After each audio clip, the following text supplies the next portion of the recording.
Hi, good morning, Serge. How are you this morning?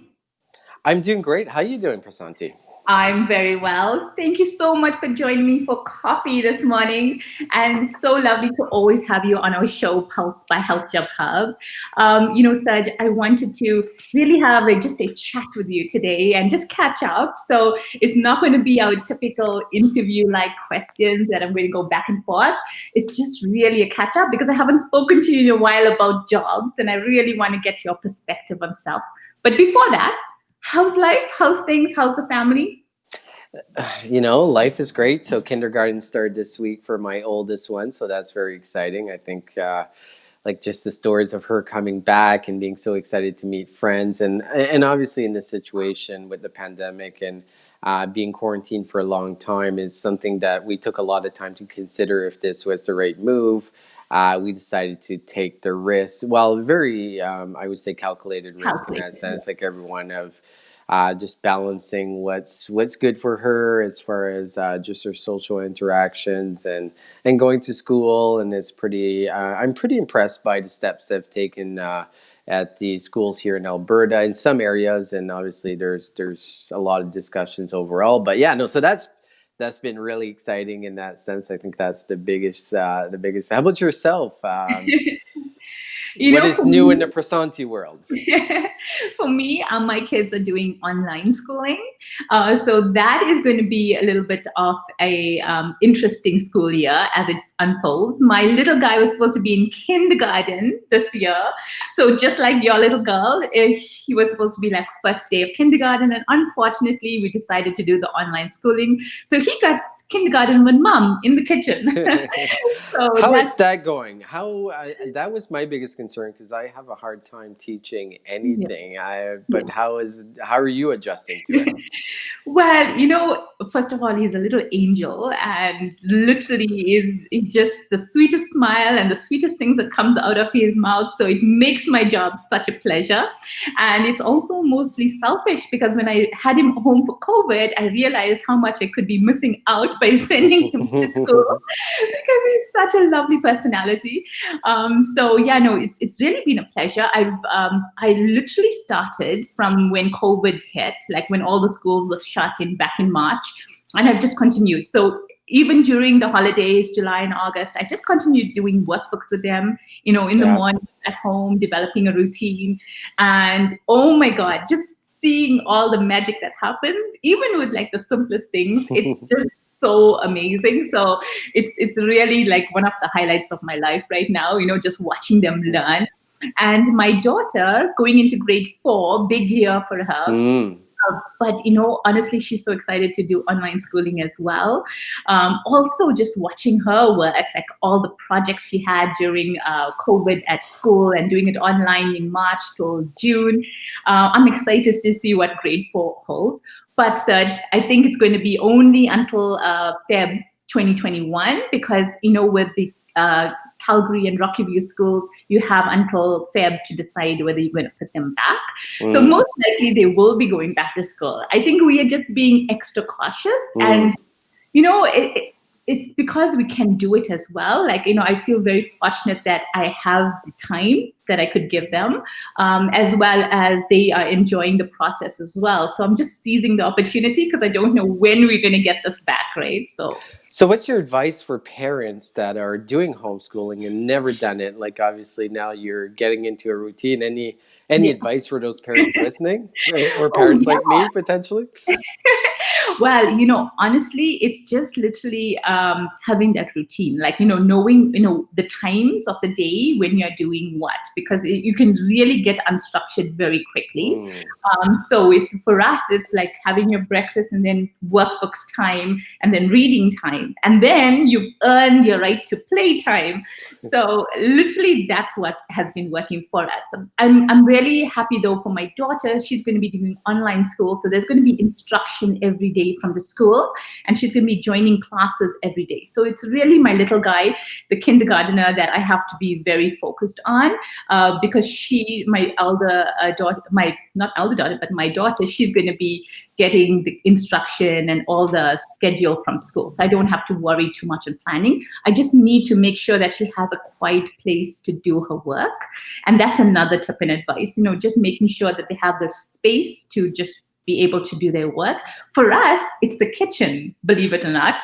Like, we wanted to put them into their rooms and stuff. And then we thought that it's like, they'll feel a little bit too closed. And then if they need access to me to ask questions and stuff, like we all just work so well together. So we like all of us sitting in a line, myself first, then my little guy and my daughter on our counter, and we all have our computers in front of us and just get on with work.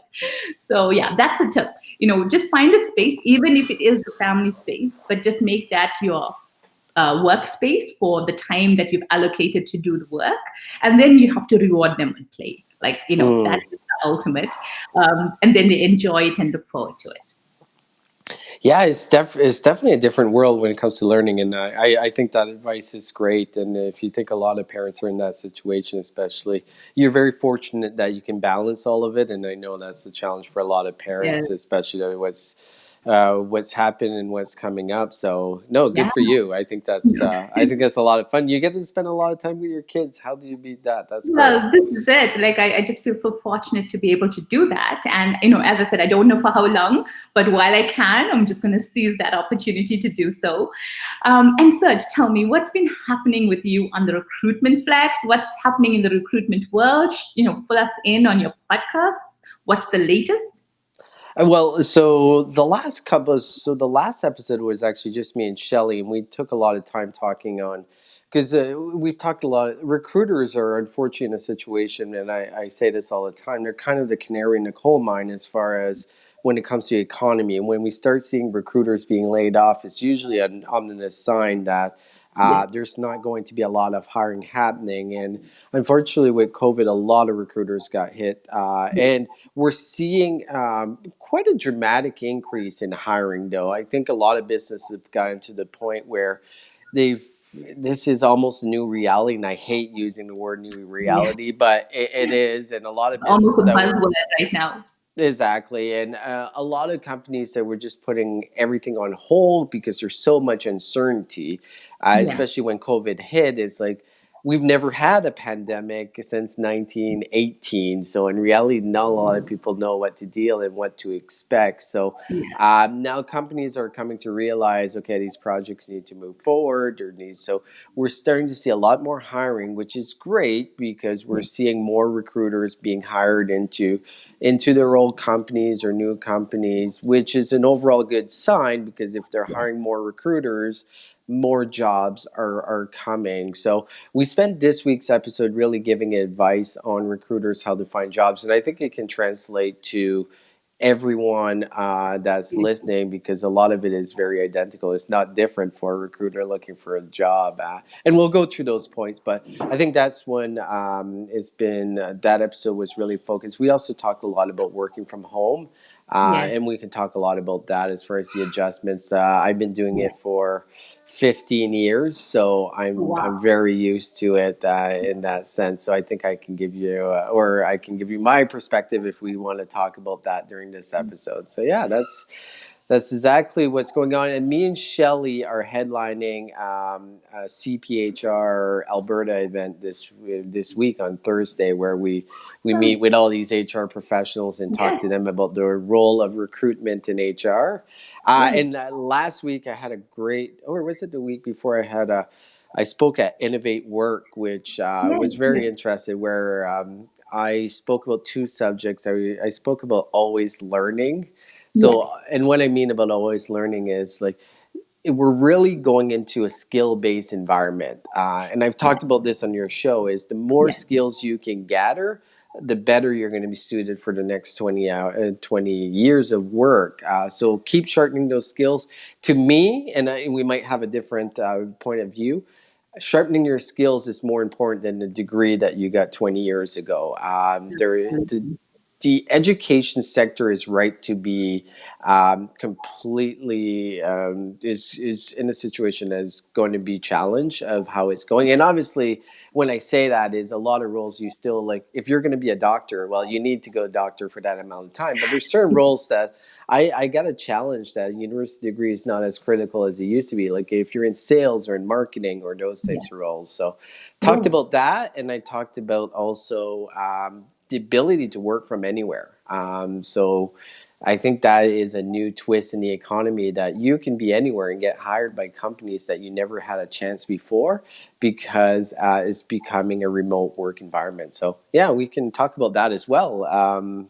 Brilliant. That's No, thank you. Thank you so much for sharing. And there's so many questions I have just out of what you've covered right there.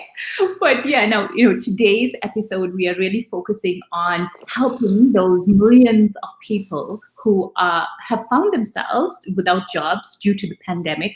And, it's really tough times across the world, not yeah. just in Canada, but everywhere you would see that, the unemployment numbers are skyrocketing, and because of your, in-depth experience in the jobs industry, also working at job boards, because I know a lot of people, as soon as they lose work, they revert to job boards. They like start searching and they start applying, and a lot of people get so discouraged because they don't even hear anything back, and they've placed so many applications through. So I thought we should cover some of those, really important aspects and very topical aspects today, in our conversation.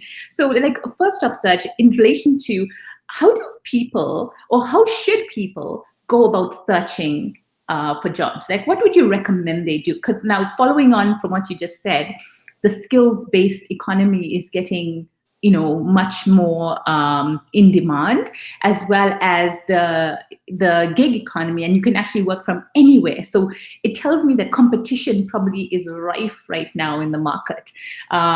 Because if anybody can be recruited from anywhere, you are not only just fighting against people in your local city, but it could be the country or could be the world for that matter. So then, how do people get ahead now? What would be your sort of advice and tips on how they should start? Like, where should they go first? Well, let's go through a couple of points. So I think we can talk about how job boards and how to apply for jobs and how to be strategic and how you're approaching that. But will always say the number one to always get a job is to have a very established network. And you should always be networking years before you have a job, before you need a job.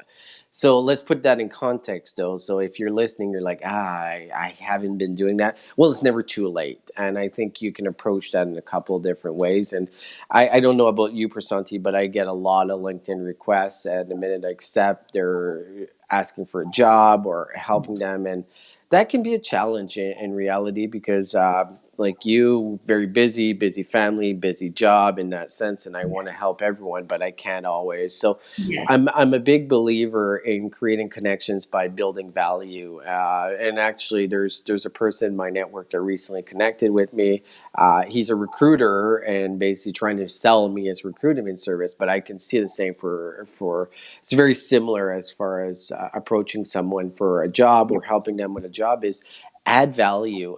So this person actually started sending me potential deals RFP that the province of Alberta was releasing that could be a good fit for my company. One of them we actually bid for. So he instantly created that bond. So I always say give, and don't Yes. have the expectation of receiving anything back. I Yes. think that's one of the things when it comes to networking. Think about the other person and how you can help them.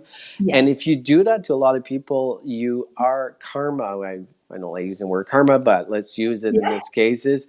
It will come back to you. You're going to have as many opportunities as possible. So always think about how you can help people and how you can add value to them. That will create a network. So when opportunities come, you'll be better prepared for it. So Yes. that's the first thing. So even if it's maybe you are looking for a job right now, is think about the future. So start building about the future. Don't think about the immediate. And I know that's tough because everyone, you want a job, you need money to support your family. I totally get that. Yeah. But let's talk about job boards because so Prasanti, you own a job board, Yeah. and I work for job boards. So, what's your advice for someone that's coming on and applying for a job on HealthJobHub? And I can tell you a little about the experience with Indeed and more accomplished job boards that I've worked for. Yeah, no, that's a great question. And on Health Job Hub, we make it so easy for our healthcare, employers and job seekers to connect. We've taken out the long application process that some companies have, and we've just streamlined it to just literally upload your resume. And when you click apply, all you have to do is upload your resume, put in your name and your email address, and send the application through.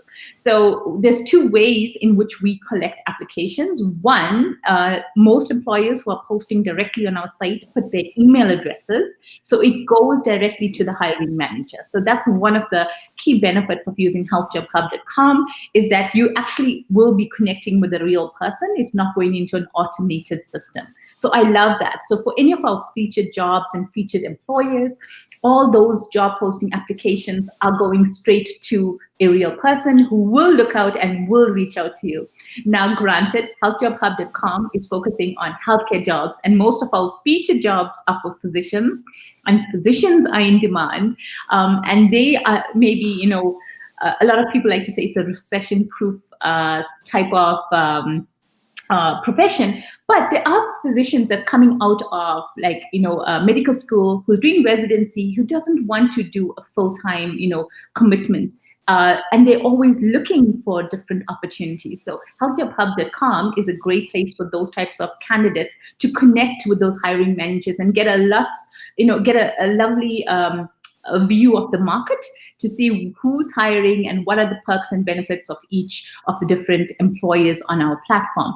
So yeah, that's one of the advantage for job seekers, is that when you are connecting with people on our platform, you're actually connecting to a real person via email, and then they will reach out to you. Now, we do have a bunch of postings that's coming onto our platform that is coming from other sites. In that case, you are going through an automated system, and you are going through the black box that they call it.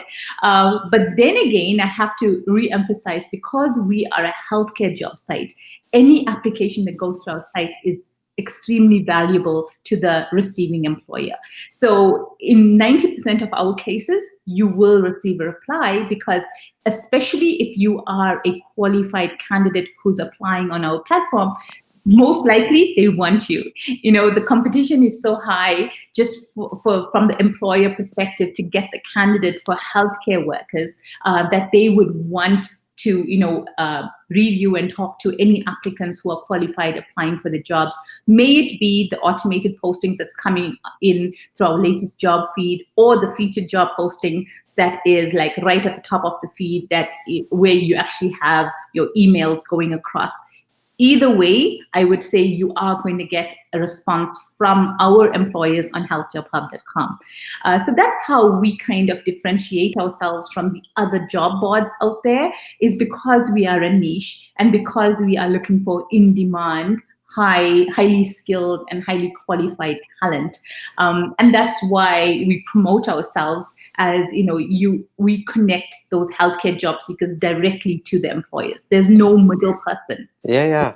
Well, let's talk about qualified in that perspective, because that's a really hot topic right now. Obviously, with the economy, and there's a lot more people in the market. There's a lot of people applying for jobs, and one of the biggest challenges a lot of employers, and I am being an employer in that industry, is there's less recruiters. We're getting tons of more applicants, and the majority are not qualified because of people.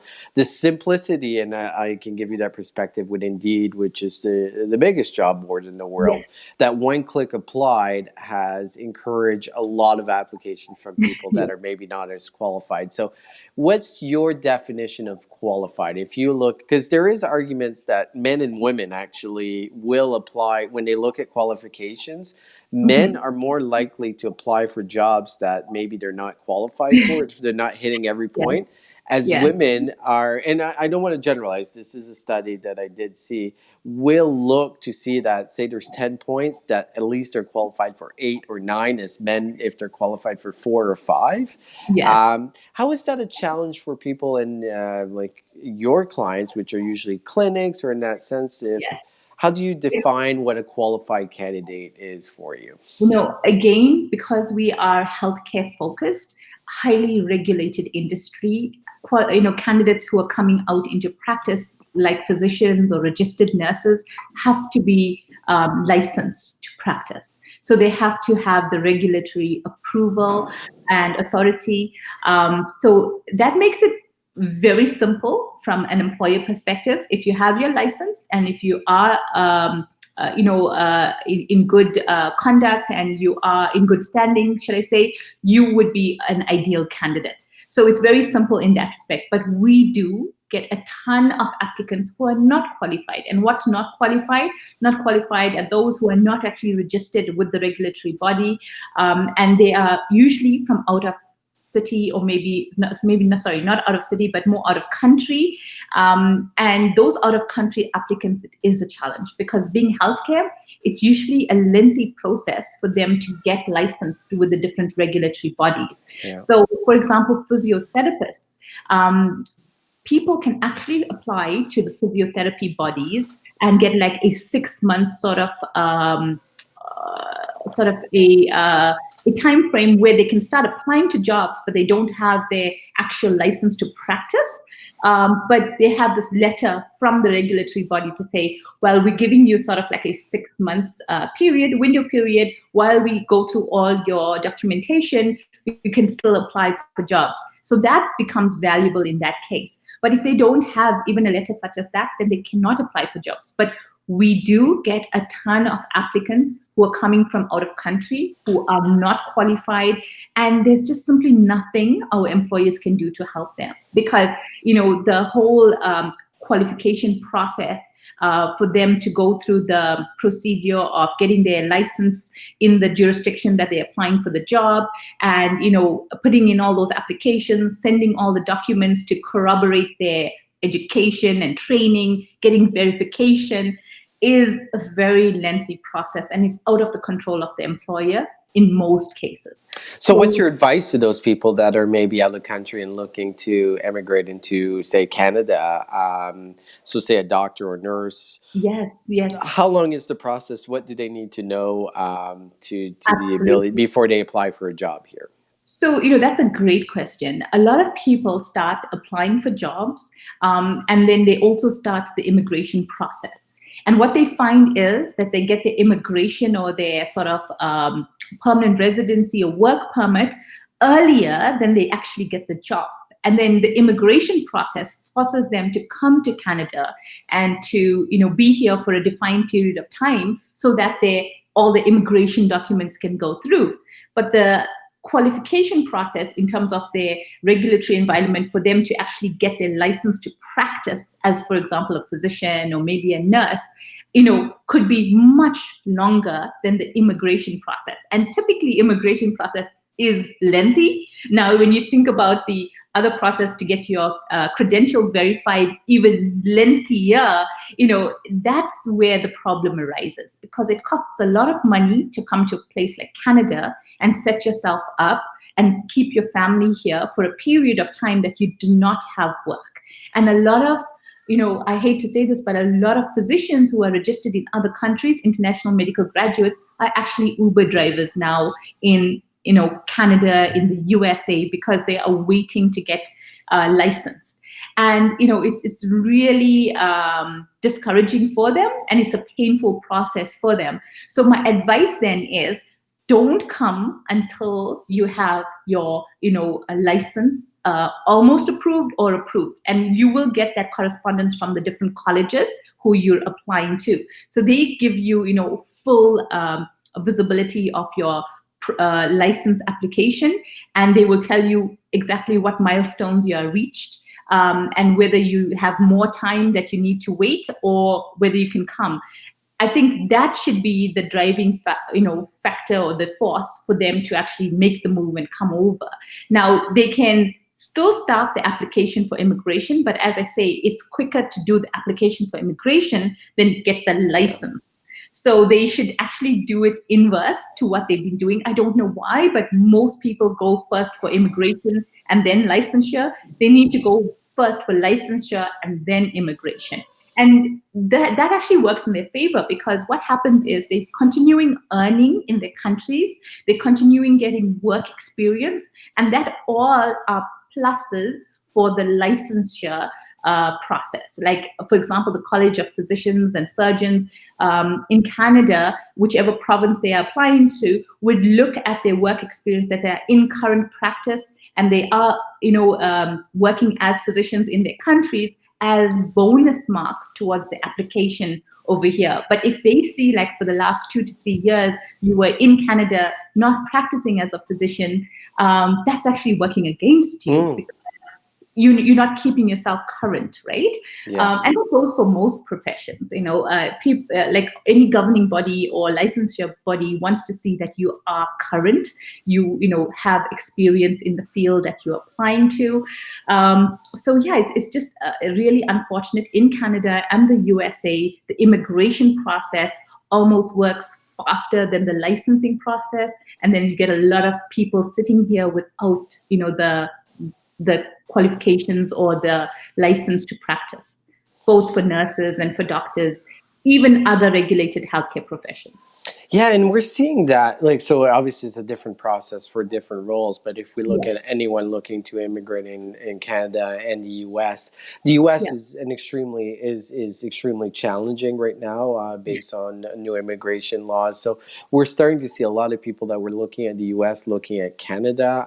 So I work mostly in the tech sector, and the tech sector can be anywhere in the world, but there's also there is a challenge for anyone trying to immigrate in Canada right now, because the unemployment rate is high. Yeah. So there's a lot of people looking for work. So companies, usually the process to get someone in is they have to do what we call a labor market impact assessment, Yeah. which is basically, there's different steps you have to take. You have to post a job on a major job board for a certain amount of time. You have to go out through these loops, which a lot of organizations are not willing to do, just based on the time and the commitment, when they can easily access talent here in Canada that's probably a good fit, or even in the US that we're seeing quite a bit as well. So for job seekers that are looking, maybe outside of like physicians that are looking to move to Canada, I think the advice is very similar. I think you go through your immigration process.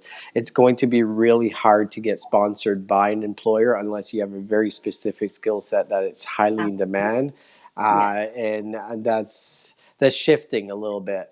So definitely do your research. I would think the same. So when you're applying for a job on a job board, so let's use Indeed in that sense as well.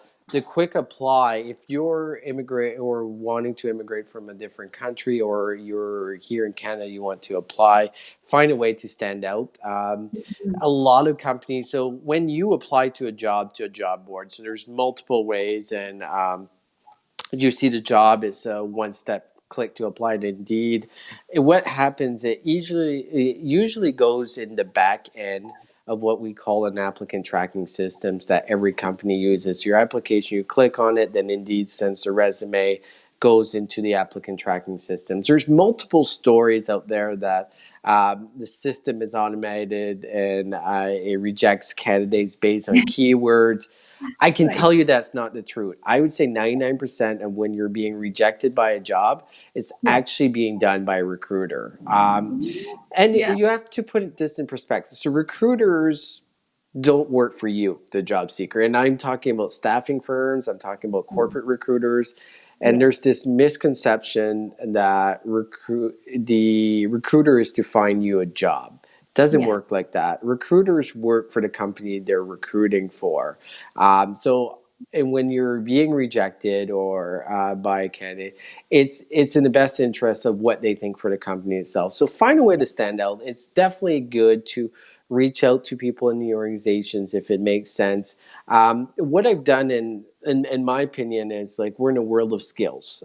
We've talked about this. Yeah. So how do you showcase when you're building out your resume? And I see this way too often. They list their tasks. I don't care about your tasks. I want to know what you've done and what you've accomplished. If you can find a way to showcase that, you'll Mhm. have a step up. So what I've done in my career, and this has helped me in multiple ways, is as I'm working in a role, I actually build a portfolio of what I've accomplished. So my senior executives come and be like, what has recruitment done for organization? I can actually pull up the slide deck, or mine is built as a website, be like, okay, we've done this, and this. So I can showcase it quickly. But also when I'm looking for a job, I include the link to my portfolio. I think you can create a portfolio for any job you do, Yes. showcasing what you've actually One. accomplished. So Yes. I showed it to you, Prasanti. I think Yes. at one particular point, I think that has a lot of value in the ability to 100% stand out and showcase that you can actually execute. Because, deliver. yeah, a lot of people are great interviewers, but some people are great interviewers but actually can't deliver. And there's people that are horrible interviewers. And actually have delivered great things in their work. So find a way to showcase that. And No, like, that's great advice, Serge. And I have seen your portfolio, and I was blown away. I have to say, like the fact that you had taken the steps to really, make it so easy for somebody to understand what you've been doing for the last couple of years, and to have your stats. I know you've put up like numbers, and you've put up, like technology stacks that you use. That was so impressive, and not many people do that. And I have to say, I'm guilty of that too. Every time I saw what you've done, I said, I need to create this portfolio, because it's so easy to forget some of the incredible work that you do, because work is moving and changing so quickly. So this 100%. is definitely a way to stand out. I love, love, love that piece of advice. And yeah, I've applied to jobs online as well. And there's always that little box there where they say you can put in a URL. And so for sure, like I normally leave that blank, because, unless you have a personal website, then you could do that. But if you don't, this is the perfect place to put something and to showcase what you've done, and to really celebrate your talent, because that's what it's all about. People want to see, what can this person do in my company, to help us move the dial. And by you being so illustrative in your presentation, I think was brilliant. So I'm really going on this piece of advice, because I think it's just practical and so on the point right now. And I stole the idea. Don't get me wrong. So I stole the idea from. So if I look at UX designers, different designers, they when they're applying for a job, they have to showcase their portfolio. And I took that idea and like, well, in any white collar role that you're doing, you're actually accomplishing something. So, and you're accomplishing in any particular role, but it's easier for Yes, white collar yes, roles to be able to showcase it in a portfolio. So if you're an accountant, if you're you have the ability to build a portfolio of what you've actually accomplished. So do it, and I think it gives absolutely. you stand out. So obviously, you might not be a designer, but say you're I don't know, in marketing, you're in sales, you're Yes, in accounting, you've accomplished things. Why not yes, highlight it? You can yes. definitely showcase it, and it does give you a leg up for sure. No, no, that's brilliant. Great advice. So, Serge, coming back then to, like, summarizing, how would people search and apply to jobs online? And what I've taken from our conversation is, networking and building that network is key. Like, everybody should start doing that. Giving more than receiving is another huge part of it. It's about connecting with people, but not just asking, but it's like sharing with them, advice, or sharing with them actual tangible information that could help them. Obviously not insider trading, not insider, I'm not talking about that, but it's just sharing and just Yeah. giving back more than you can. And then lastly is, when you are putting in that application, it's about standing out. It's not just about sending this black and white resume. It's about really showcasing you, and any type of role can actually benefit from this unique perspective of, like, putting a link to your portfolio, as we've just discussed. So those are like my top three takeaways from, like, these tips and advice. But is there anything else that I could share with our viewers, or is there anything else you think I've just missed out?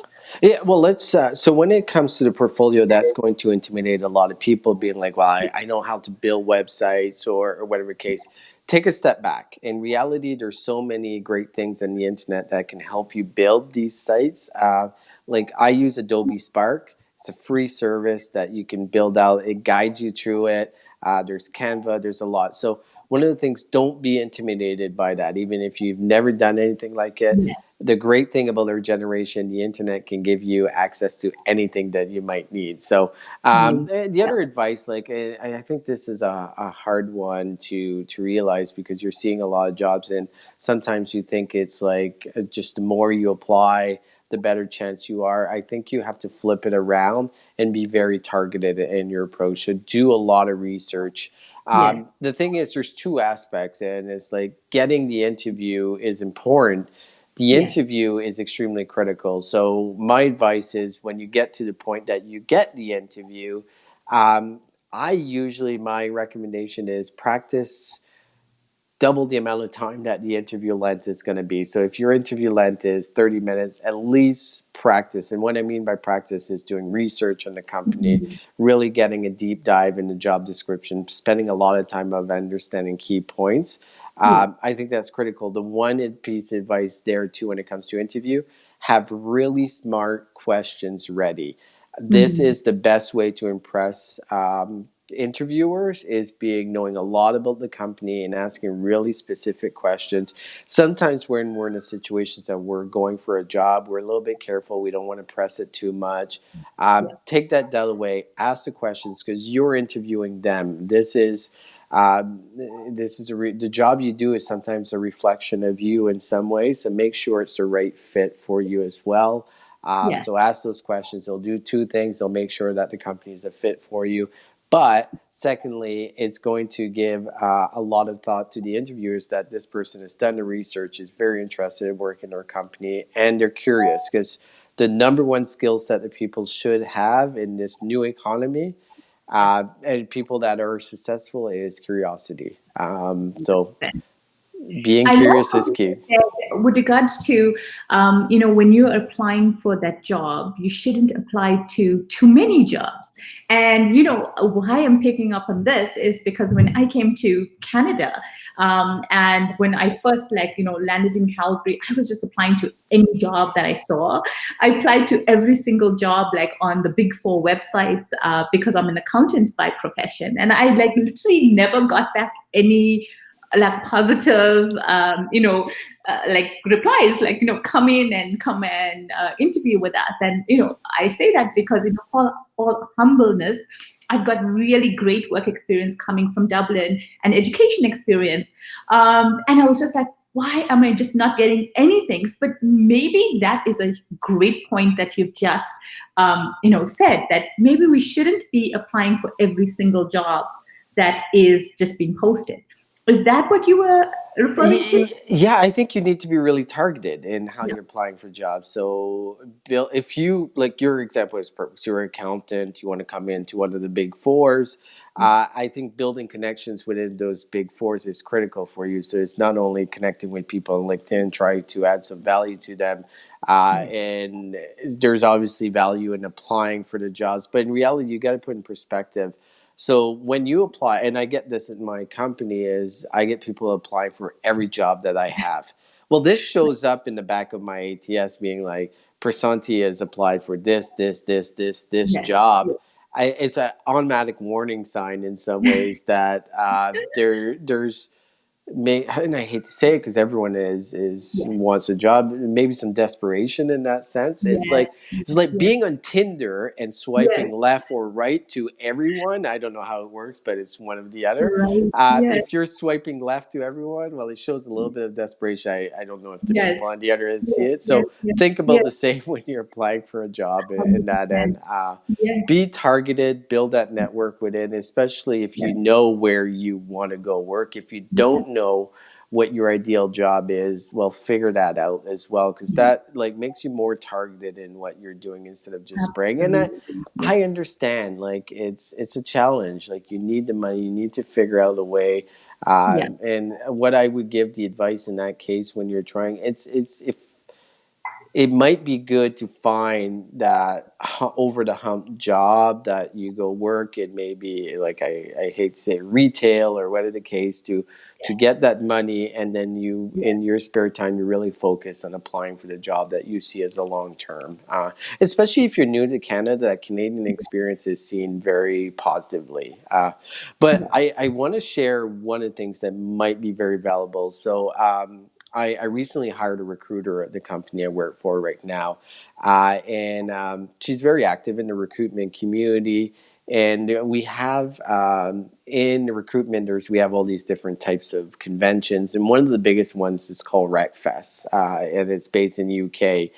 But now they're doing it virtually in that sense. And I was really interested in her topic because it might be very relevant. So she was born in India, and she moved to Australia in her mid 20s, I believe. And don't quote me on that. I'm not good with ages. And she was very qualified, successful in India as a recruiter. And moving to Australia, she had no traction at all finding a job. So she actually got the advice to change her first name. So I'm not saying to change her name here in that sense, No, but no, no. her Yeah. name is Poonam. Right. And when she went to Australia, she was applying for jobs that she was overqualified for and never getting a call back. She Right. changed her name to June, and suddenly she started getting requests Wow. for interviews. It was a major dramatic difference, and got hired within weeks of changing her name on the That is resume from incredible. Poonam to June. So I'm not saying this is the case that you need to change, but there is still certain elements of the world that there is a conscious bias towards new immigrants to a country. Yeah. And I would like to say that Canada is not like that, but there is, like, I know of cases of that. There is an unconscious bias, and sometimes there's a conscious bias. But in saying that, so she's actually presenting at RecFest exactly on that subject, and I found it so interesting because maybe it's like a privilege on my end that I would never really think of changing my name to apply for a job. Yeah. Uh, but I think it's a reality for a lot of new Canadians, new Yeah. immigrants to different countries. What's your thoughts on that? Have you ever You heard know, that? I actually think there has to be some merit there because I feel that I know a lot of people who have come in because being an immigrant myself into Canada, you get to meet others, and a lot of people share similar types of experiences. And one of the reasons why I started my own job board and my own business is because I just couldn't find employment when I came into the country, and I just was like baffled almost because it was never the case in Ireland. I always had job opportunities to go into or consider. I never had to go actually searching and really trying to figure out where do I go next. And here it has been really tough. So that really did cross my mind, whether it's because I'm an immigrant or whether it's my name. I don't want to also take away that maybe I didn't have the necessary skills and experience for the job. That is absolutely 100% possible as well. And a lot, as you said, a lot of companies want Canadian experience if you are applying for a job in Canada. So obviously that's going to work against you. So I don't ever want to take away from that. But I do find that, because of our stories, there's so many similarities between people similar to me that there is definitely a possibility that your name or your country of origin or, it just doesn't sound like what the company wants to hire. And the company probably has its culture, and the culture does not maybe, is not conducive to diversity. But now in recent years, I know a lot of companies are being much more open towards bringing a diverse, a set of skills and, people like backgrounds into their organizations. But so yes, that is good. But I definitely think there's merit there. I won't rule that out. Yeah, I thought it was interesting. I think if it would be interesting if you had applied for jobs, say under Prasanti, then other jobs under, say, Julie. I think that would be interesting because I think there's elements of I agree with you. I think diversity has become a key point in a lot of organizations, but a lot of organizations are saying the words, are they actually executing on it? And I think that's really based on the generational leadership that we have as well. So I think we're going to see that shift as we have different generations taking over leaderships with maybe a more diverse experience, because we've stopped talking about culture fit. Like culture fit is the worst thing we could have ever talked about because it's a reason to discriminate. It's like I've seen a lot of companies be like, well, if I can't go have a beer with them after work, or I can't be friends with them, I don't want to hire them. And that is definitely not the approach. I think there's a lot of research done on a very not only, like when I say diversity, there's cultural, but there's also different people in every type of culture. So how do you blend, and I like to call it culture add. Can you add to your culture a different element that maybe you don't have? And we're starting to see a lot of companies do that. So I think the next 10, 20 years are going to be a lot better. I think some of the conscious bias is going away. But there's still and I feel for new Canadians, there's still a challenge. There's still a lot of work for companies to do to be able to accommodate and really have a diverse workforce. Yeah, no, I totally agree. I feel that, especially now in this globally competitive environment that we all find ourselves in, it's going to be almost easier in one way to find a job that you really want to do, because now the playing field is almost open to more places that you never would have applied to previously. But at the same time, on the same token, I feel that it's going to be so much more competitive. So you've got to stand out so much more, even being that new Canadian or immigrant, because being an immigrant doesn't mean to necessarily say that you have to only work in Canada now, right? You could be living here, but you could be working in wherever else the demand is. It could be the US, it could be India, it could be South Africa, Australia, who knows? Depends where your skills are needed the most and people are willing to hire you. So even when it comes to healthcare workers, this is a thing. Like if you are in Canada, but you are registered in South Africa, for example, because we have a lot of healthcare workers who are from South Africa living in Canada, with virtual healthcare, you don't have to actually be living in either Canada or South Africa to deliver the service. All you need to is registered in those countries. Like, for example, my husband, he is registered in South Africa, Ireland, and Canada as a physician. So like if he wanted to work in any of those countries, he can, because he is in good standing. He is currently working. And I think that is where the opportunity is for so many people in so many professions, even outside of physicians, because of everything moving virtually. And if you can actually, be very strategic on, besides the company you want to work, but where you can get registered, and there's a demand for your qualifications and your skills, you could be working virtually from one country into the other country. So that's definitely an opportunity I do see. That's also, for healthcare, it's one way of bridging the gap on the demand and supply, because right now we are facing this huge problem in healthcare, that the demand is so great and the supply is so limited. I feel that now, because of the new virtual online economy that we're moving into, especially for healthcare, that's one of the biggest disruptors going forward.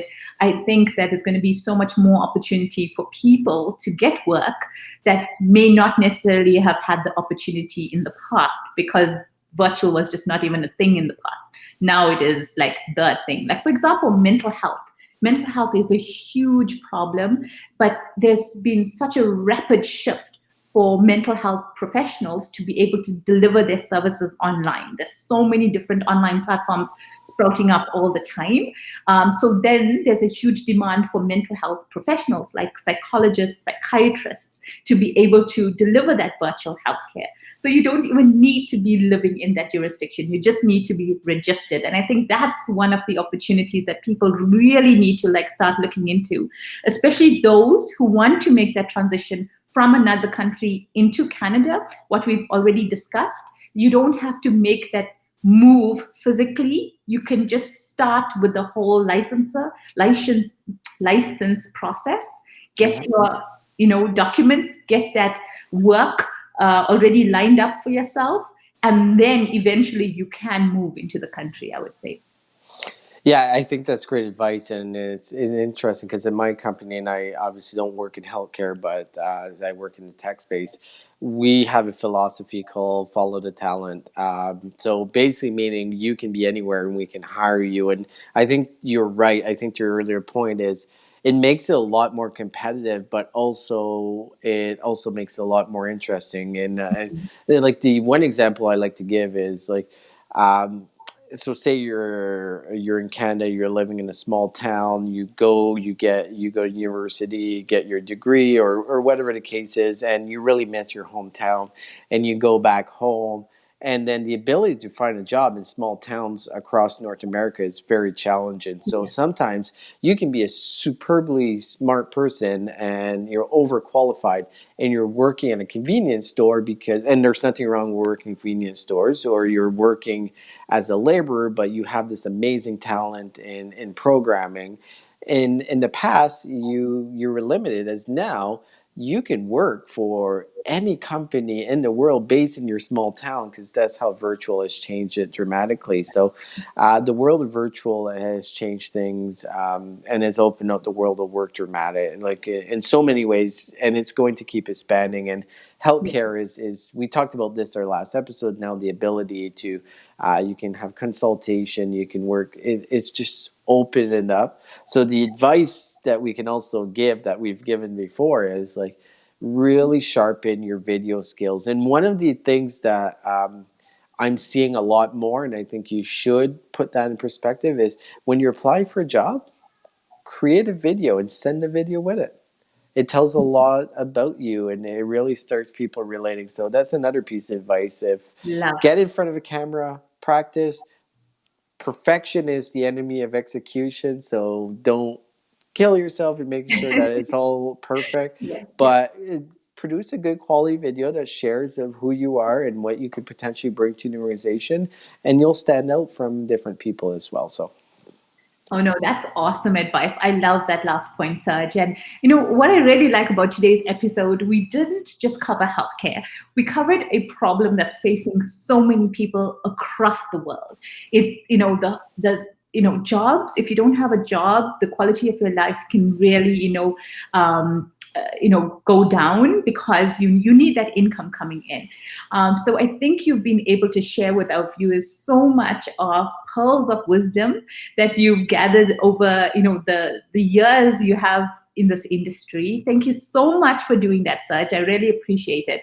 And we always love having you on the show. So we look forward to inviting you again very soon to share more pearls of wisdom with our viewers. And like I tell all our viewers, the Recruitment Flex is an awesome podcast. So if you need to listen in to Serge, can you tell us when can our viewers find you, or where can they find you, and when can they listen to you? yeah, so we release episodes every Friday morning. You can find us on Apple Podcasts, on Spotify, Google Podcasts. Just search the Recruitment Flex. We also have our website, therecruitmentflex.com, where you can listen directly there. Every week is different subjects. A lot of it is focused on recruitment, but we bring all these types of tips and advices that can be leveraged. So if you do want to listen, please do. I think it could have some value for you, and we appreciate all the listeners for sure. So yeah, no, that's definitely tune in if you can. Awesome, awesome, awesome. And I certainly will. I love the show. Guys, thank you as ever for listening to us on Pulse by HealthJobHub. I hope you've got some great tips and advice on how to start your job search and how to hopefully be successful in your job search too. Don't forget the portfolio that Serge just told us about. I think that can be the game changer. Also a video perhaps. God bless. Take care, everybody. Stay safe and have the best weekend. Thank you so much, Serge. Thank you.